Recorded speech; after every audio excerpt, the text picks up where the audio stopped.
Hi there, R. Simpson here, and it's Rallycross on 4HD. Now I'm going to do the forward here. This is a very exciting race. I've watched it twice, and I gotta say this is a good one. I can't understand why Rallycross is not on, the big channels. I mean, it does get partial showing on 4, but why isn't it so popular? I mean, it's the best thing since sliced bread. I mean, combining rally and touring car racing is brilliant. In fact, all sports should do that. Imagine crossing Formula 1 with rallying. Rally Formula 1. It would probably cost thousands of pounds, maybe even millions of pounds in repairs because the cars would get completely trashed, but billions of people would watch it just to watch the spectacular crashes. Yeah, I mean, I started watching Rallycross ever since my dad told me about it. We found it on Motus TV. I think probably after that, I next heard about it a couple of years later. In fact, this year on Top Gear, I heard about it again, and I was like, "Oh yeah, Rallycross! Seen some action from that." It's a good sport, and I cannot understand why nobody wants to watch it, or nobody, no big companies have decided to record the sport. I mean, rally in general is slightly boring. And touring cars, sometimes there isn't enough passing. But when you combine the two, combine the spectacular jumps and crashes which you get in rally, with the awesome speed and awesome awesome manoeuvring that you get with touring cars, it's epic. It combines the best of both worlds. So yeah, this next race is the 2009 final at Mallory Park. Enjoy. When they're banging and crashing, I think that's about 308. Well, that's 110% throttle, isn't it? So that's only fair. Here we go then for the Superfinal, the race to end the British Championship season here at Mallory Park, and we are having another delay to the start. Now then, the flag marshal going over to talk to Liam Duran. Because he's further forward than the others. Yes, so he needs to be very cautious. He's got a hand on the handbrake, I can see inside the cockpit. So here we go again, ready to go. Revs will rise, and then, like in Formula 1, 5 red lights, 3, 4, 5. The anti-lag system's popping and banging, away they go. It's a pretty even start, and again Liam Duran, 2nd gear, 3rd gear, 4th gear, very quick, leaving Pat and Ollie O'Donovan to battle for 2nd. Pat Duran 2nd, Ollie O'Donovan 3rd.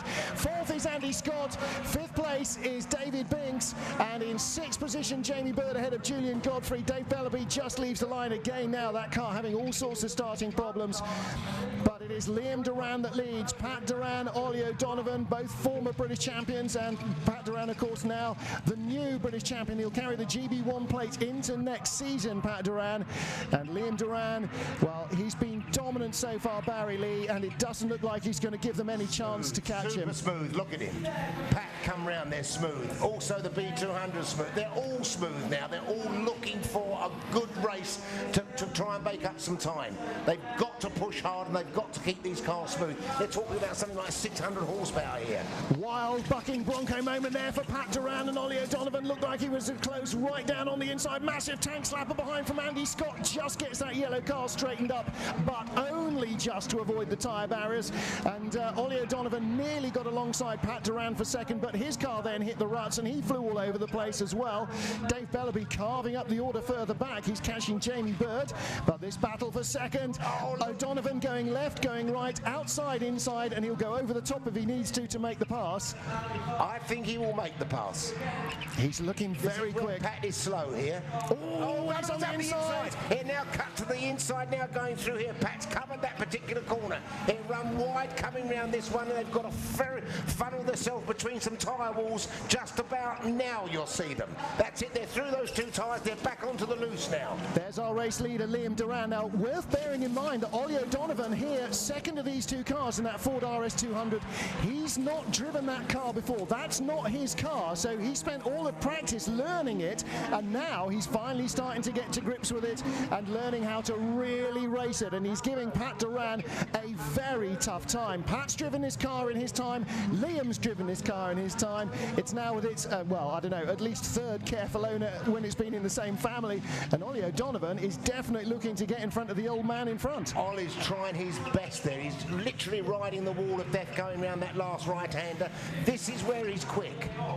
Pat's come round the corner now. Ollie is very quick in this B200. He gets it straight quicker because I think the longer wheelbase helps on the tarmac. So Liam Duran was leading by 4.2 seconds last lap as he starts lap 3 of 5. Oh, and here comes O'Donovan. He's passed Pat Duran again. He got a really good run through the loose there. And we've seen it so many times. That section past the pits is very, very fast and straight. And if you get a good run through it, you can make a good pass. He takes second, Pat Duran in third. I was going to say, Martin, no, he won't overtake Pat because Pat's lent in the car, so you wouldn't do those types. He's not only overtaken, he's rubbing his nose in it now. Well, they can be mates out of the car, but you've got to grind him into the dirt while you're in the car. Exactly. Especially if you've borrowed his car, you've got to beat him with his own car. Otherwise, where's the fun in that? Oh, now then. Ah, we've got smoke coming out of the top. Now, was that tyre smoke as he poured on the power there? I think that unladen right rear wheel might just have been spinning up a lot and the aerodynamics sucking it up through the back of the car like it does with the hot air from the engine bay. Liam Duran leads. Ollie O'Donovan just 2.7 seconds behind, and O'Donovan very quick. Last lap, 52.1 to 52.0 of Liam Duran, the race leader. No, in fact, Liam 54.0 on the last lap. So Ollie O'Donovan 2 seconds quicker than Liam, and Liam is being cautious or very slow. Liam's got a problem. Ollie O'Donovan is closing right up behind him. That is not normal pace. Now Liam Duran gets his foot down. He was just being careful through the S's. He's making a grandstand finish out of it, but he's still got speed. Liam Duran leads, Ollie O'Donovan closing, Pat Duran in third. Definitely not tyre smoke.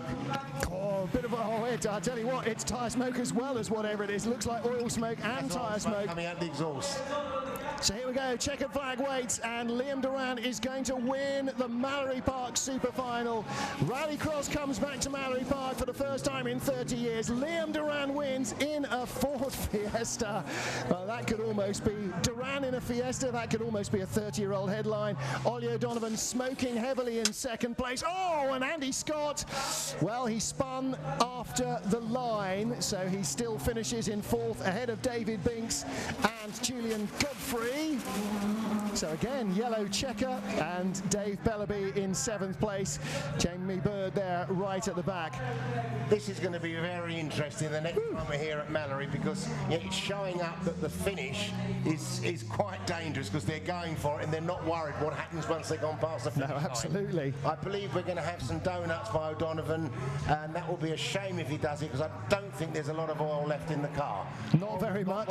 We've got one donut. Well, that's Liam, and Ollie's trying as well. Is going as well. Not too many, please. That Porsche transmission. That's better. No, he's lost control on that. Well, donutting with a four-wheel drive car is definitely an art, isn't it? Yeah, very much. With all that traction, it's very hard to break it. Better in a 5-ton lorry. Oh. You can go up the gearbox. That is interesting. So Ollie O'Donovan smoking heavily, but still taking second place in the Superfinal. Former British champion and beating the new British champion. He can't break traction. That's the problem. It's too dry, it's too grippy on the tarmac, and you can't do proper donuts on the loose. Well, you don't get the tyre smoke, do you? So, sitting there with Pat Duran as they come round. Liam Duran is our super final winner. Fantastic effort. And as you said at the beginning, the three family Duran machines locking out the front row for the super final. But yeah. Smoking heavily there, Ollie O'Donovan. So the sooner he can get that car back, shut down, allow it to cool down, the better. Was tyre smoke when we first saw it? Because I don't think it is. No, as ever, the racing driver has got a far better idea of what's going on than the idiot with the microphone. Well, this is the racing driver. Exactly. 'Twas always us. Smoking quite heavily now. And there is our winner, Liam Duran, winning the Superfinal, and has either run out of petrol or has stalled it. Liam Duran is our Superfinal winner then, wins the last of the season. Ollie O'Donovan taking a great second place, and he's celebrating out of the door a la Martin Shanker. Look out for